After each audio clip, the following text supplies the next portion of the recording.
آج ہم سورۃ الحدید کے چوتھے چیپٹر کا مطالعہ کریں گے۔ اعوذ باللہ من الشیطان الرجیم بسم اللہ الرحمن الرحیم ألم يأن للذين آمنوا أن تخشع قلوبهم لذكر الله وما نزل من الحق ولا يكونوا كالذين أوتوا الكتاب من قبل فطال عليهم الأمد فقست قلوبهم وكثير منهم فاسقون اعلموا ان الله يحيي الارض بعد موتها قد بينا لكم الايات لعلكم تعقلون۔ ترجمہ: کیا ایمان لانے والوں کے لیے ابھی وہ وقت نہیں آیا ہے کہ ان کے دل اللہ کے ذکر اور اس حق کے آگے جھک جائیں جو نازل ہو چکا ہے؟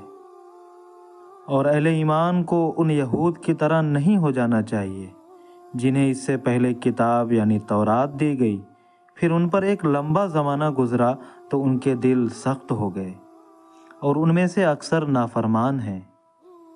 اور جان لو کہ اللہ زمین کو اس کے مرنے کے بعد دوبارہ زندہ کر دیتا ہے۔ ہم نے تمہارے لیے اپنی آیات کھول کھول کر بیان کر دی ہیں تاکہ تم عقل کا استعمال کرو۔ سورۃ الحدید آیات 16 تا 17۔ خلاصہ آیات: یہ سورۃ الحدید کا چوتھا چیپٹر ہے۔ ابھی آپ نے اس سورہ کی آیات 16 تا 17 تلاوت کی۔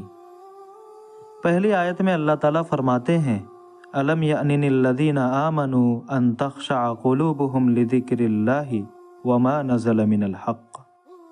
کیا ایمان لانے والوں کے لیے ابھی وہ وقت نہیں آیا ہے کہ ان کے دل اللہ کے ذکر اور اس حق کے آگے جھک جائیں جو نازل ہو چکا ہے؟ اس آیت میں اللہ تعالیٰ نے ایمان کا جھوٹا دعویٰ کرنے والوں کو جھنجھوڑ کر یہ بات کہی ہے کہ تم کیسے ایمان لانے والے ہو؟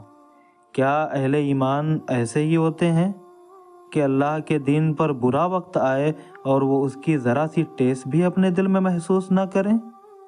اللہ کے نام پر انہیں پکارا جائے اور وہ اپنی جگہ سے ہلیں تک نہیں؟ اللہ اپنی کتاب میں راہ خدا میں خرچ کرنے کی اپیل کرے اور اسے اپنے ذمے قرض قرار دے، اور صاف صاف یہ بھی سنا دے کہ ایسے برے حالات میں جو اپنے مال کو میرے دین سے زیادہ اہمیت دے گا وہ مومن نہیں بلکہ منافق ہوگا۔ اس پر بھی ان کے دل نہ تو خوف خدا سے کانپیں نہ اس کے حکم کے آگے جھکیں۔ کیا ایمان لانے والے ایسے ہی ہوتے ہیں؟ نہیں، ہرگز نہیں۔ اگر تم نے اپنا رویہ نہیں بدلا تو اس میں دیر نہیں ہے کہ تم بھی ان یہود و نصارہ کی طرح ہو جاؤ گے جن کے پاس تمہاری ہی طرح خدا کے رسول کتابیں لے کر آئے، مگر ایک مدت کے بعد وہ خدا کے حکم کو بھول بیٹھے، جس کے نتیجے میں ان کے دل اس طرح سخت ہو گئے کہ پھر ان کے اندر اچھے برے کی کوئی تمیز نہیں رہی۔ اگلی آیت میں ہے: اعلموا ان اللہ یحیی الارض بعد موتها، اور جان لو کہ اللہ زمین کو اس کے مرنے کے بعد دوبارہ زندہ کر دیتا ہے۔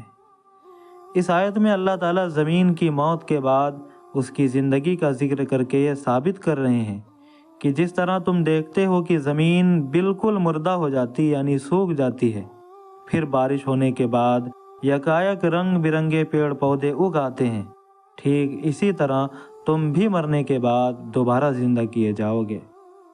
اس لیے غفلت کی زندگی سے نکل کر خدا کے احکام کے آگے سر جھکا دو۔ آج کا چیپٹر یہاں پر ختم ہوا۔ وما توفیقی الا باللہ۔